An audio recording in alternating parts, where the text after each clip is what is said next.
بھائی کمال ہے اللہ سبحانہ و تعالیٰ کی ذات کا. بھائی واہ، ہر چیز پرفیکٹ بیلنس میں رکھی ہے. ایک جنت کا سردار امن کا امام تو دوسرا جنت کا سردار جنگ کا امام. بھائی واہ. مانی پچھلے سال ہم نے اس موضوع پہ بہت ڈیٹیل میں بات کی تھی. یہ بہت ناانصافی ہے امام حسن اور امام حسین کے ساتھ. نہ تو امام حسن امام امن ہیں اور نہ ہی امام حسین امام جنگ. حالات اور حالات کے مطابق ایکسپریشن کا فرق ہے. بالکل ویسے ہی جیسے ہمیں رسول اللہ صلی اللہ علیہ وآلہ وسلم کبھی میدان جنگ بدر و احد و خندق و خیبر میں نظر آتے ہیں تو کبھی حدیبیہ کے موقع پہ صلح کرتے ہوئے. میرا بھائی شیبہ، میرا بیٹا ولید اور میں خود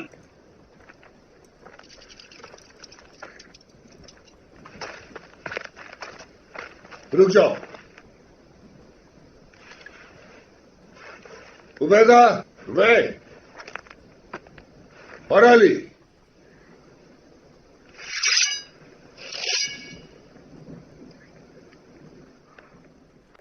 انہوں نے کسی اور کو بھیج دیا. سہیل ہے، اس کا مطلب ہے معاہدہ ہو جائے گا. مانی جیسے ہم رسول اللہ کو نہ تو امام جنگ کہتے ہیں اور نہ ہی امام امن، بالکل ویسے ہی نہ تو ہم امام حسن کو امام امن کہیں گے اور نہ ہی امام حسین کو امام جنگ، کیونکہ مانی یہ دین کے امام ہیں. ان کی جنگ بھی دین خدا کی بقا کے لیے ہے اور ان کا امن بھی دین خدا کی بقا کے لیے ہی ہے. یار یہ بات میرے سمجھ میں نہیں آتی کہ آخر ایسا کیا ہوا کہ جس شخص سے امام علی نے جنگ کی، صفین میں جنگ، اسی شخص سے امام حسن نے صلح کر لی. کیا یہ کھلا تضاد نہیں؟ بالکل نہیں مانی. تضاد کیسا؟ امام حسن علیہ السلام امیر شام سے جنگ ہی چاہتے تھے مگر امت تیار نہیں تھی. یہاں تک کہ گروہ در گروہ امام کی فوج والے امیر شام سے جا ملے. اگر میری لائی ہوئی اس خبر کو سن لیں تو مجھے یقین ہے کہ میری پچھلی سبھی خطاؤں کو بخش دیں گے. مغیرہ، بتاؤ خبر کیا ہے؟ ہمارے جاسوسوں نے حسن ابن علی کے لشکر کے سردار قندی کو فریب دے دیا ہے اور اس وقت وہ ہماری فوج میں ہے، امیر المؤمنین کے رحم و کرم پر.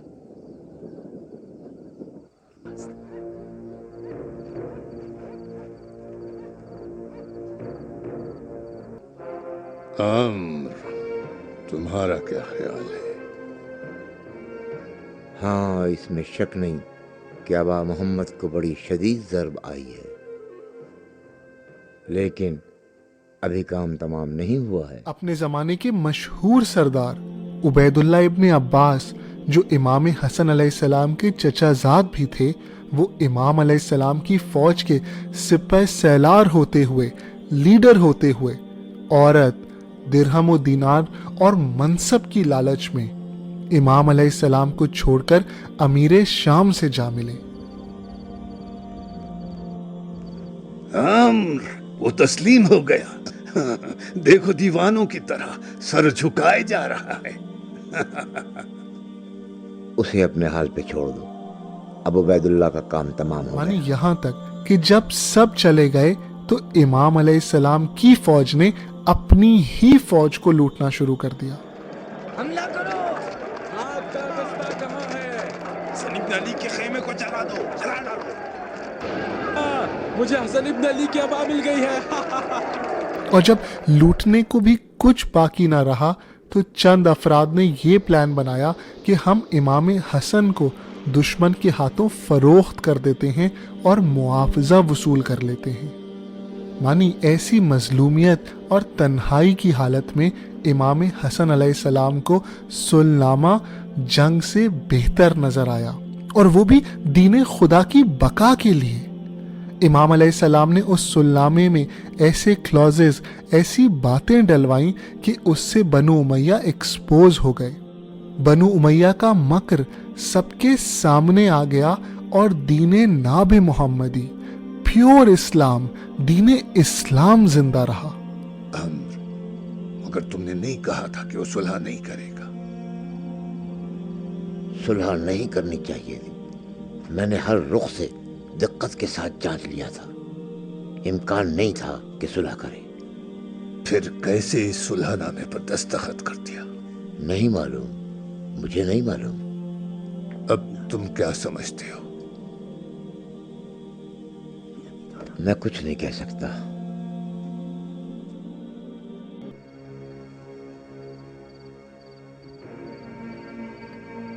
عمرو عاص اپنی شیطانی ذہانت سے سمجھ چکا تھا کہ خطرہ اس سے بھی زیادہ ہے جو اس نے رچایا ہے۔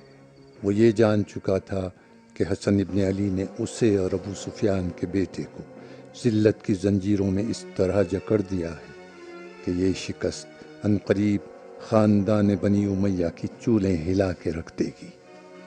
یہی درد و علم اور غصہ لیے ہوئے مصر چلا گیا اور اس مشکل معمے کے حل سے عاجز وہیں ہلاک ہو گیا۔ تو پھر یہ باتیں ممبر سے کیوں نہیں ہوتی؟ یہ مجھے بار بار کیوں نہیں بتائی جاتی؟ مانی کیونکہ ہم نے اپنی مجالس کو انٹرٹینمنٹ بنا دیا ہے، تجارت کا، پیسے کمانے کا طریقہ بنا دیا ہے۔ مانی یہ مجالس امام حسین تھیں جن سے یہ تاریخ، یہ حقیقی تاریخ لوگوں تک، عوام الناس تک پہنچنا تھی۔ یہ بات تو صحیح ہے بھائی سلام ہے امام حسن کی ذہانت، دور اندیشی اور بہادری پر۔ خیر، امام حسن کہاں اور ہم کہاں؟ کیا مطلب مانی؟ اوہو، مطلب یہ ہے میرے سونے شانی بھائی جان کہ امام حسن تو معصوم ہیں، وہ یہ سب کر سکتے ہیں، ہم تھوڑی یہ کر سکتے ہیں۔ مانی یہ ایک اور ناانصافی ہے جو ہم اپنے اماموں کے ساتھ، اپنے ائمہ کے ساتھ کرتے ہیں۔ ہم کم از کم کوشش تو کریں ان جیسا بننے کی۔ او میرے خدا، کیا بے وقوفوں والی بات ہے شانی؟ کیا تم امام حسن بن سکتے ہو؟ نہیں، ہرگز نہیں بن سکتا، مگر ان جیسا بننے کی کوشش تو کر سکتا ہوں۔ قرآن پاک نے رسول اللہ صلی اللہ علیہ وآلہ وسلم کا تعارف کیسے کرایا ہے، یہ سنو۔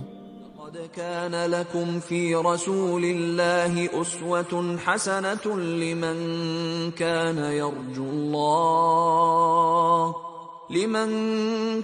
يرجو الله واليوم الآخر وذكر الله كثيرا۔ اللہ سبحانہ و تعالیٰ فرما رہے ہیں کہ رسول اللہ صلی اللہ علیہ وآلہ وسلم ہمارے لیے بہترین اسوہ ہیں، وہ ہمارے لیے رول ماڈل ہیں۔ اب تم مجھے یہ بتاؤ کہ کیا ہم رسول اللہ بن سکتے ہیں؟ نہیں، لیکن ہم رسول اللہ صلی اللہ علیہ وآلہ وسلم کے جیسا بننے کی کوشش کر سکتے ہیں۔ بالکل صحیح میرے بھائی، 100%۔ جیسا کہ یہ دیکھو، یہ ہماری ایک بہت پیاری سی ننھی سی فین نے ہمارے لیے بنا کے بھیجا ہے۔ اگر تم کسی سے بھی پوچھو گے تو وہ یہی کہے گا کہ اس بچی نے مانی اور شانی کو بنانے کی کوشش کی ہے۔ ابھی اس کے پاس مکمل مانی شانی بنانے کی صلاحیت نہیں ہے، مگر اس نے اپنی کیپیبلٹی کے مطابق کوشش کی ہے۔ بس مانی ہمیں بھی یہی کرنا ہے۔ ائمہ بننے کی کیپیبلٹی ہمارے اندر نہیں ہے اور اللہ سبحانہ و تعالیٰ اس بات کو جانتے ہیں، مگر ہمیں کوشش کرنی ہے ان جیسا بننے کی، اور وہ تب ممکن ہوگا مانی جب ہم ان کو اپنا رول ماڈل بنائیں گے۔ ہم نے اپنا رول ماڈل بالی ووڈ اور ہالی ووڈ، کرکٹ اور فٹ بال کے پلیئرز کو بنایا ہوا ہے، جبکہ ہمیں اپنا رول ماڈل ائمہ علیہم السلام کو بنانا چاہیے تھا۔ مانی اور آخری بات، رول ماڈل بنانے کا مطلب یہ نہیں کہ بس ہم ائمہ کا تذکرہ کریں اور خوش ہو جائیں، ان کے بارے میں سنیں اور خوش ہو جائیں، بلکہ رول ماڈل بنانے کا مطلب یہ ہے کہ ہم ان کے تھاٹ پیٹرن کو اپنائیں۔ جب بھی کوئی سچویشن ہمارے سامنے آئے، جب بھی کوئی سوال ہمارے سامنے آئے، تو ہم یہ سوچیں کہ اگر امام علی علیہ السلام یہاں ہوتے تو کیا کرتے؟ اگر امام حسن اور امام حسین علیہ السلام اس سچویشن میں ہوتے تو کیا کرتے؟ یعنی اس کا فائدہ یہ ہوگا کہ ہمارے سامنے آئمہ کی راہ حق ہمیشہ روشن رہے گی۔ ہمیں آئمہ علیہ السلام کو اپنا پریکٹیکل رول ماڈل بنانا ہے۔ اس کا پہلا قدم ان کی زندگی کے واقعات سے آشنائی ہے کہ انہوں نے کیا کیا اور کیسے کیا، اور دوسرا قدم پھر ان کے تھاٹ پیٹرن کو اپنانا ہے۔ آپ سب بھی یہی کریں اور ہمارے میسج کو سب سے شیئر کریں۔